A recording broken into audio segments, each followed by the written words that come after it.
그럼 단테의 신곡 1곡을 보겠습니다. 천국편 1곡. 인류 역사에 천국을 디테일하게 묘사한 사람이 없었어요. 단테가 처음이기 때문에 굉장히 힘든 일이고, 그렇기 때문에 아폴론에게 기도를 하는 그런 장면이 있고, 뒤에는 이제 인간 영혼이 하나님께 돌아가는 게 이제 자연스럽다. 그래서 단테가 천국을 연옥산 꼭대기에서 이제 천국으로 엄청 빠른 속도로, 번개보다 빠른 속도로 올라가거든요. 옛날 사람들도 이 하늘에, 그러니까 저 높은 곳, 그러니까 항성천 있지 않습니까? 그 별들, 항성들 있죠. 밝은 별들, 수억 광년 이렇게 떨어진 곳이란 말이에요. 그곳을 단테가 하루 만에 여행을 하기 때문에 얼마나 빠른 속도로 이제 여행을 하는지 상상하셔도 될 것 같아요. 빛의 속도로 가도 수억 년이 걸리는 거리를. 아무튼 그렇습니다. 천국편 7개 첫 행이 굉장히 중요하겠죠. 1, 2, 3행 한번 읽어볼게요. 모든 것을 움직이시는 그분의 영광이 온 누리를 꿰뚫고 빛나시어도 어디는 더하고 또 어디는 덜 하시나니. 이것이 굉장히 중요해요. 천국 전체의 구조를 이해하는데 핵심이 될 수 있는데, 하나님의 영광, 그 빛이 온 누리를 꿰뚫고 있어요. 그런데 어떻게 어디는 더하고 어디는 또 덜 할 수 있느냐. 다양하게 하나님의 영광이 드러나거든요. 모든 객체들이 다양성을 갖고 있어요.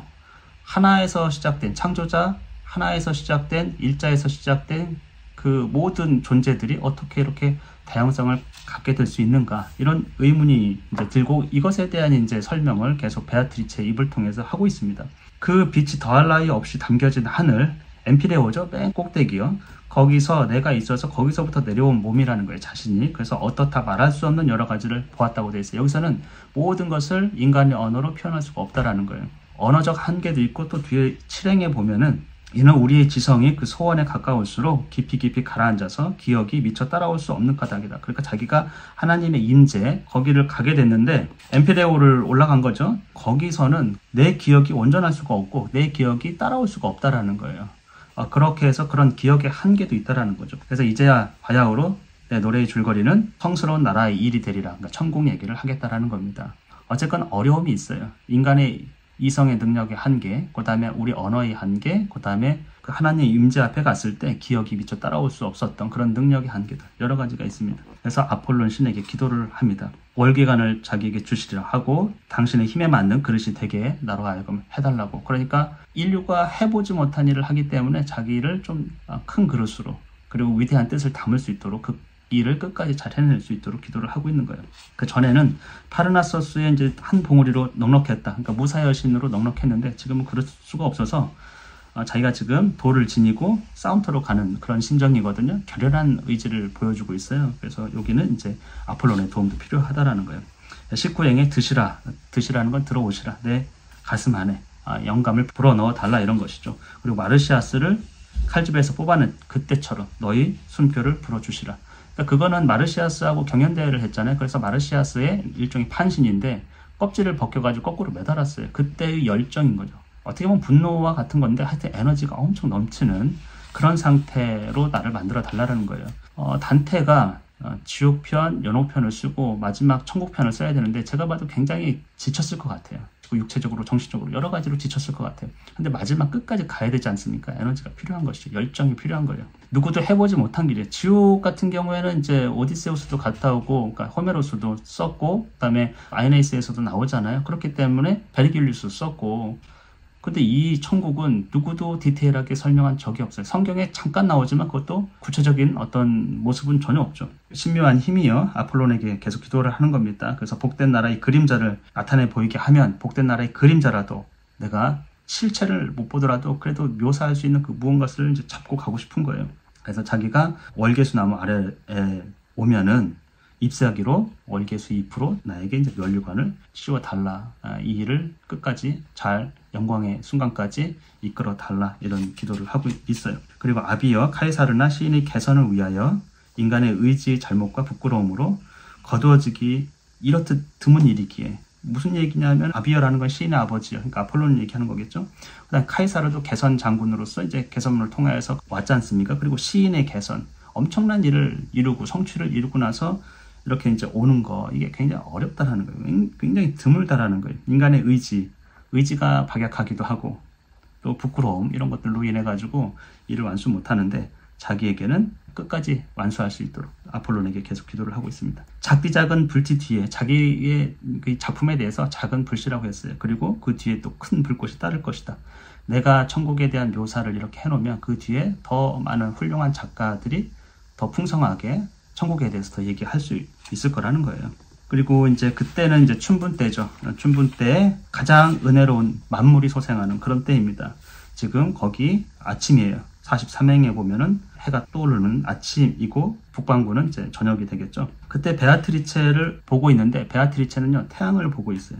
그래서 자기도 마치 빛이 들어오면 반사된 빛처럼 베아트리체를 따라서 합니다. 그래서 베아트리체를 따라서 태양을 직시하기 시작해요. 이거는 우리 고장, 지금 우리가 사는 곳에서는 할 수 없는 일이죠. 근데 이곳에서는 할 수가 있는 거예요. 법칙이 조금 다른 겁니다. 물리 법칙도 좀 다르고 굉장히 오래 보지는 못했고요. 쇳덩이가 사방으로 튀는 불꽃 그런 것을 잠깐 볼 수는 있잖아요. 우리가 태양을 계속 응시할 수는 없지만 대장간 이런 데서 뭐 쇳덩이가 튀고 뭐 이런 것들은 잠깐 볼 수 있지 않습니까? 길지도 짧지도 않은 시간 동안 해를 봤어요. 두 개의 해가 포개지는 것 같은 거예요.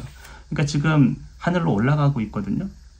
천국으로 올라가고 있는데 엄청나게 밝은, 우리가 보면 하늘을 보면 이제 태양이 있고 파랗지 않습니까? 근데 그게 아니고 빛이 가득하다 보시면 돼요. 두 개의 태양이 겹치는 그런 환상을 보게 되는 것이고, 그리고 베아트리체는 그 순간에 이제 하늘을 향해 가지고 똑바로 눈을 보고 있어요. 단테도 베아트리체 따라서 똑같이 하게 되는데, 근데 자기가 이제 신비한 경험을 하게 되는 거거든요. 67행에 보면은 마치 글라우코스가 바닷가에서 자신들이 벗이 되느라 스스로 풀을 맛보았듯이 그 일을 보는 내 마음속도 그러하였노라 이렇게 돼 있어요. 글라우코스가 원래는 어부였죠. 어부였는데 풀 위에 물고기들이 풀 속에서 갑자기 소생해가지고 물속으로 이제 들어가 버리는 것 때문에 궁금해가지고 자기가 풀을 먹게 되거든요. 그랬더니 바다 신이 돼 버렸어요. 물속으로 가가지고. 그것은 무엇입니까? 완전한 어떤 트랜스포메이션이죠. 변신이에요.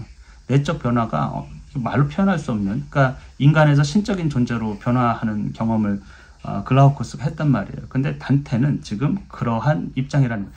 그러니까 자기가 느끼기에 내적 변화가 엄청나게 일어나는 거예요. 이건 말로 표현할 수 없는, 인간이 신적인 존재가 되는 듯한 뭔가의 변화를 느끼는 거고, 70행에 보면 인성을 초월한다 함, 그러니까 인간성을 초월해 버렸어요.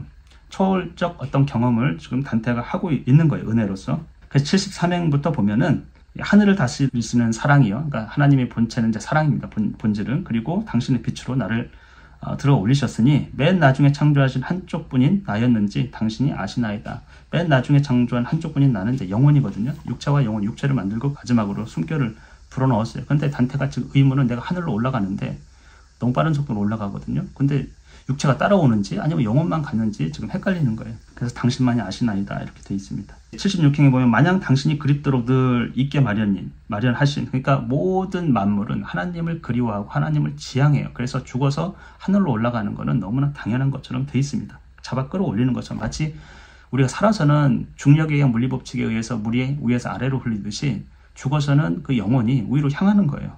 원래 있던 곳으로 돌아가는 것이죠. 그때 온 하늘은 태양의 불꽃에 훨훨 타는 것만 같이 보였습니다. 제 아무리 비요 뇌물이라도 이렇듯 늪을 넘친 적이 없을래라. 그래서 하늘로 빛의 속도로 올라간다고 우리가 상상해 봅시다. 너무나 빨라요. 그러니까 온통 빛이에요. 빛이 불꽃처럼 막 훨훨 그런 느낌이고, 근데 그 불꽃이 넘쳐나는 것이 이 세상에서 보는 냇물이나 늪이 넘칠 수 있지 않습니까? 물이 막 이렇게 흘러 넘쳐가지고 그런 것과 비교할 수 없다는 거예요. 빛이 흘러 넘침이 엄청난 겁니다. 그리고 소리의 신기함, 우람한 빛들, 그 까닭을 알고 싶은 마음. 그러니까 여기서는 천체를 운행하는 소리도 들리는 거예요. 근데 그 소리가 그거인지 우리는 뭐 알 수는 없지만 어쨌건 엄청나게 빠른 속도로 올라가고 무슨 소리를 듣게 되는 거죠. 보통은 이제 천체 운행의 소리 이런 것들을 이제 하늘 올라가면서 듣게 되는 거예요.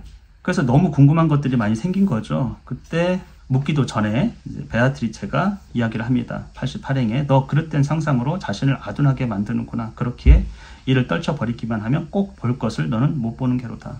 그러니까 네가 지금 상상을 하고 있는데 아둔한 거예요. 왜? 우리의 이승에서의 경험, 이전의 경험, 이 천국은 완전히 다른데 그런 죽어 썩어질 몸뚱이를 갖고 있던 경험 때문에 아둔해진 거예요. 그래서 그걸 버려야 되는데 그러면 뭔가를 볼 수 있다라는 거죠.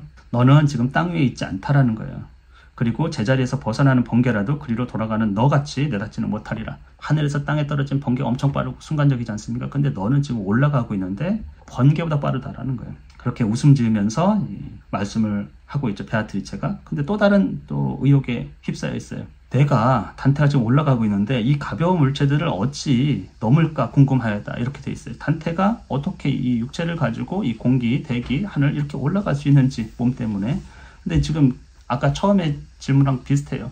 내 몸이 같이 가는지 영혼만 가는지에 대한 궁금증 이런 것들이랑 비슷하거든요. 그랬더니 베아트리체가 어여삐 한숨을 쉬면서 모든 것이 저들 속의 질서를 지니고 있습니다. 모든 것이 우주 삼라만상이 이야말로 우주로 하여금 하나님을 닮게 하는 형상인 것이니라. 모든 우주 자체가 하나님의 형상을 닮았어요.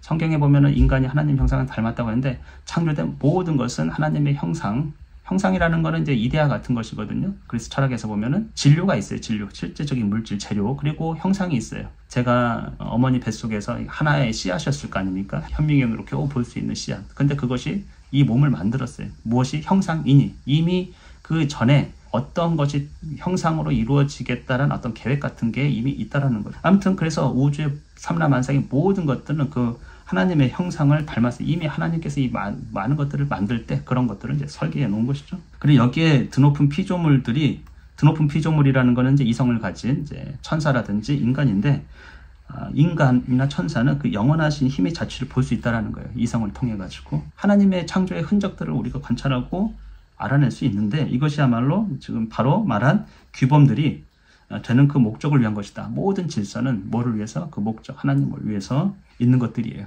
창조 질서를 드러내 보이는 것이죠. 그 하나님의 의도와 계획과 이런 것들을.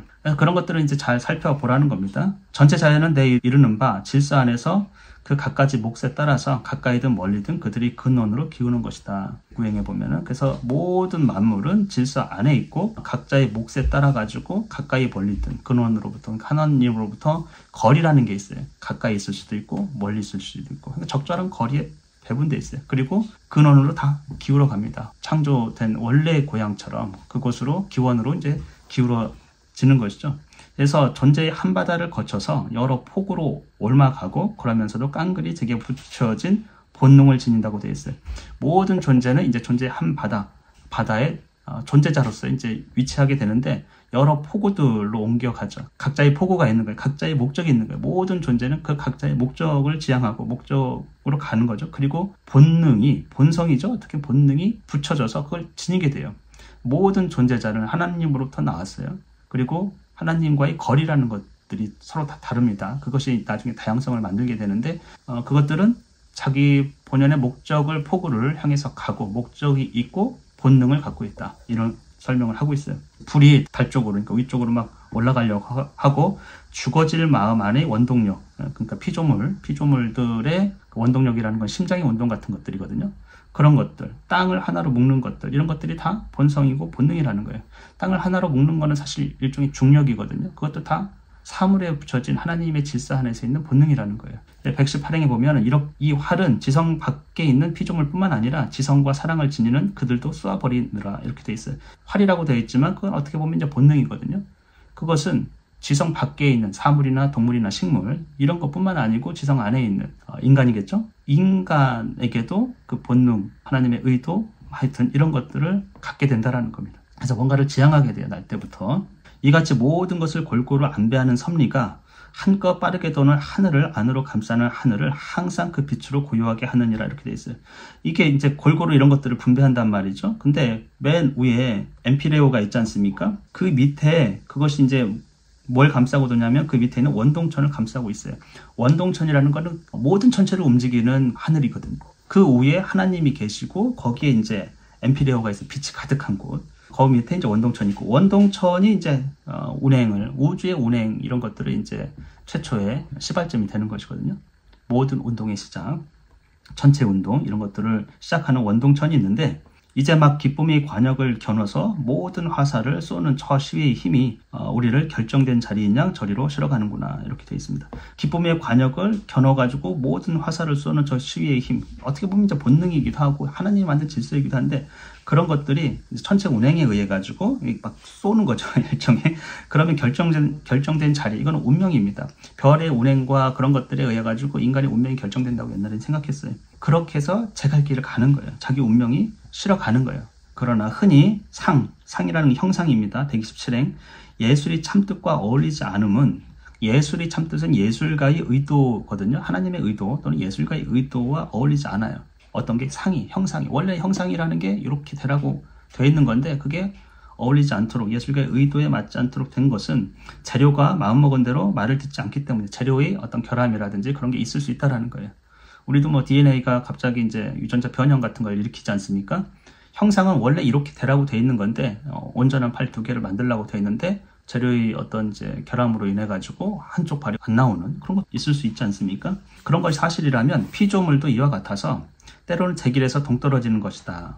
이처럼 충동을 받아서 엉뚱한 대로 휘어질 수 있다라는 거예요. 그것이 원래 형상인 대로 갖지 못하는 요인들도 있을 수 있다. 그러니까 재료에 의해서, 진료에 의해서 그럴 수도 있고, 최초의 충동은 하나님을 욕구하는 아주 자연적인 충동이거든요. 그것이 거짓 쾌락으로 말미암아서 뒤틀린다라는 거예요. 그래서 마치 번갯불이 떨어진 그런 것처럼 진료에 어떤 문제가 있어서 그럴 수도 있고 의도에 안 맞게, 또 하나는 최초의 충동은 보편적인 충동이고 하나님을 지향하는 것인데 그것이 쾌락 때문에 나한테 어떤 게 더 어떻게 보면 쾌락을 추구하는 것도 본성이긴 한데 그것에 말미암아 뒤틀린다는 거예요. 방향이 뒤틀린다는 거예요. 하나님을 지향하는 게 아니고 땅을 지향해가지고 방향이 뒤틀릴 수도 있다는 거죠. 이런 거를 괴히 여기지 말라, 의심하지 말라. 높은 데서, 너가 있는 세상에서 높은 산에서 낮은 곳으로 이렇게 시내가 흐르지 않습니까? 물이 흐르는 것처럼 이거는 굉장히 자연스럽다. 이 천국에서 일어나는 우리 영혼이 하늘로 올라가려고 하는 것들은 굉장히 자연스럽다라는 거예요. 다시 얼굴을 하늘로 향했다. 베아트리체도 향하고 아마 단체도 따라서 하늘을 향했을 거예요. 그래서 의문이 해소된 것을 볼 수 있습니다. 이렇게 해서 이제 단테 신곡 1곡이고, 여기서는 중요한 거는 단테가 엄청난 속도로 천체 운행 그런 것 소리도 듣고 엄청난 빛 이런 걸 느끼면서 하늘로 올라가는 거예요. 올라가는데 여러 가지 의문이 좀 든 거죠. 내 몸이 지금 따라오는 건지 영혼만 있는 건지 어떻게 올라가는지. 그랬더니 하나님께서 어떻게 세상을 만들고 어떤 규칙, 목적, 그 다음에 이제 형상인 이런 것들에 대한 이제 베아트리체의 약간 철학적인 어떤 설명이 있었어요. 여기서 중요한 거는 왜 단테는 이렇게 계층을 나누고 또 천국에 대해서 이전에는 그런 설명이 전혀 없습니다. 이건 단테가 아주 독창적으로 프틀레마이오스의 그때 천체를, 하늘을, 운행을 어떻게 보는지에 따라 그 시스템에 따라서 설명한 건데, 옛날에는 하늘에서는 그냥 하나님하고 영혼들이, 축복받은 영혼들이 함께 하면서 찬송하고 이 영광을 드러내고 이런 거 아니겠어요? 근데 이게 지금 계층을 나눠가지고 이거 올라가고 있으니 이 육체가 또 올라가야 되잖아요. 그러니까 이런 의문이 당연해서 그것을 당시 단테가 이제 습득한 어떤 철학 체계, 신앙 체계 안에서 그래도 설명하려고 부단히 애를 쓰는 거고, 그렇게 보시면 좋을 것 같아요.